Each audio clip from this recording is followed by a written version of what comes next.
Il y aura de la pluie encore aujourd'hui. L'invité politique de France Bleu 107.1, Noé, vous recevez Catherine Arnoux, maire Les Républicains de Chanteloup-les-Vignes, vice-présidente du conseil départemental des Yvelines et vice-présidente de l'association Ville et Banlieue.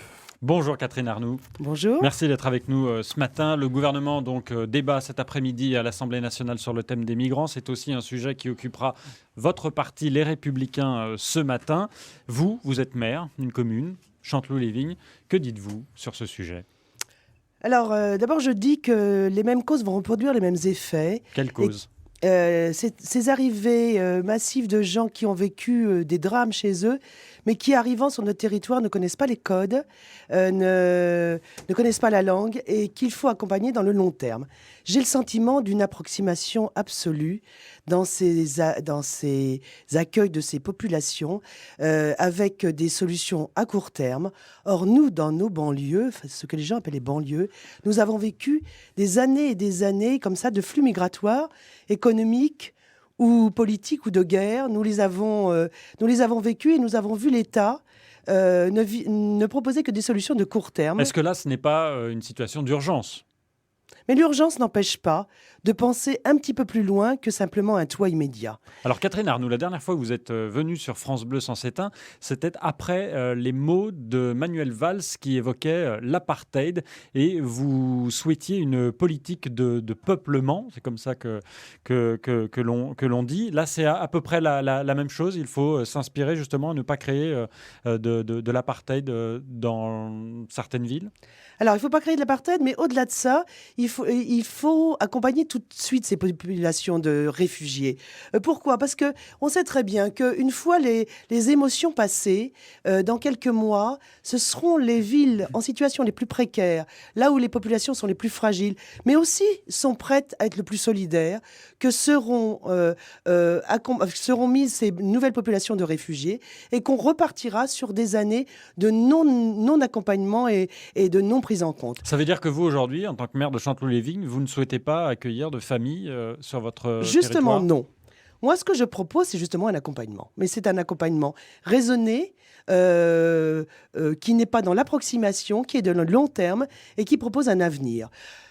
Nous, sur ces territoires-là, il y a eu des mises en place de solutions extrêmement intelligentes et qui ont accompagné les enfants et les familles. C'est les solutions de la réussite éducative. C'est les solutions de ce qu'on appelle la politique de la ville. Et c'est peut-être là, à l'occasion de ces accueils de réfugiés, qu'on va voir toute l'intelligence des dispositifs de la politique de la ville et combien il faut continuer à les accompagner. Alors, moi, j'ai sur mon territoire à la fois du milieu associatif, du savoir-faire de la ville elle-même, du savoir-faire des structures municipales, du savoir-faire de l'accompagnement dans la réussite éducative, dans la prise en charge de l'insertion, dans la prise en charge de l'apprentissage de la langue française. Moi, j'ai ce savoir-faire.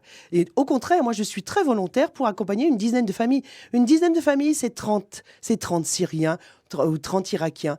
C'est pas ça qui va déstabiliser le territoire. Par contre, moi, je peux leur proposer un parcours dont ils sortiront vite et dont ils rentreront très vite dans le droit commun. Donc vous avez dit non, mais en fait vous dites oui. J'ai pas dit non. Non. Je n'ai jamais dit non. Ah mais là, j'ai cru que à ma réponse, vous me répondiez non. Je n'ai jamais dit non. Je dis simplement que si on ne s'attaque pas au fond du problème et si on n'accompagne pas dans le long terme ces populations, nous obtiendrons ce que nous avons toujours obtenu. Ce sont les territoires les plus en difficulté qui, dans quelques mois, recevront de la part d'un État aveugle qui n'aura pas d'autre solution, des populations qui n'auront pas été prises en charge dès le départ. Vous parliez de la politique de la ville. Il y avait une secrétaire d'État, la politique de la ville. Elle ne l'est plus. Myriam El Khomri a été nommée au ministère du Travail. Est-ce que vous regrettez ce départ ou est-ce que vous dites on a besoin aussi de travail dans nos quartiers ? Non, je la regrette. Et nos origines politiques ne peuvent pas me dire que c'est simplement de la flatterie. Non, je la regrette. Elle avait pris très bien en charge le dossier. Et puis surtout, ce que je regrette,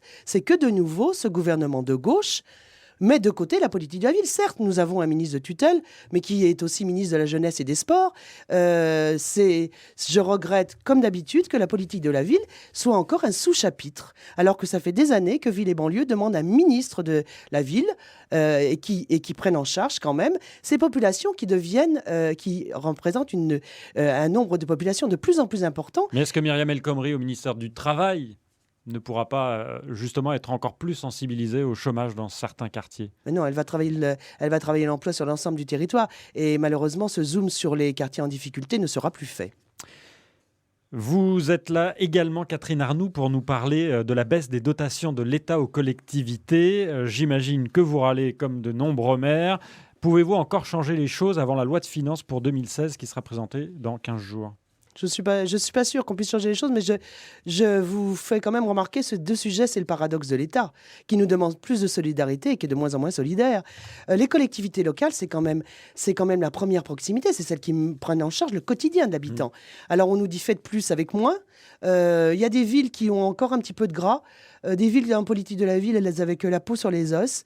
Même si cette année, il y a eu un tout petit coup de pouce dans la politique de la ville, ça n'a pas compensé nos baisses de dotation classiques. La DGF... Mais vous n'êtes pas en faillite, comme l'a dit François Barouin, qui est le président de l'Association des maires de France, qui parle d'une trentaine de villes. Alors, Chanteloup-les-Vignes a été sous tutelle il y a quelques années. Elle a été menacée d'être sous tutelle il y a très peu de temps, moins de 10 ans. Moi, je vais vous dire, c'est une gestion drastique. C'est une gestion en permanence et c'est pas le luxe qu'on évite, nous. C'est simplement le nécessaire. Mais qu'est-ce qui va changer pour vous ? Qu'est-ce qui va changer pour et nous ? Pour vos habitants ?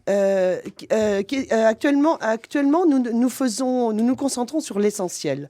Or, les politiques qui sont des politiques naturelles de culture, de sport, d'accompagnement de la ville sur tous ces événements, c'est des politiques qu'on n'a jamais pu porter nous-mêmes. On est sans arrêt obligé d'aller chercher les moyens des autres, les moyens de l'État.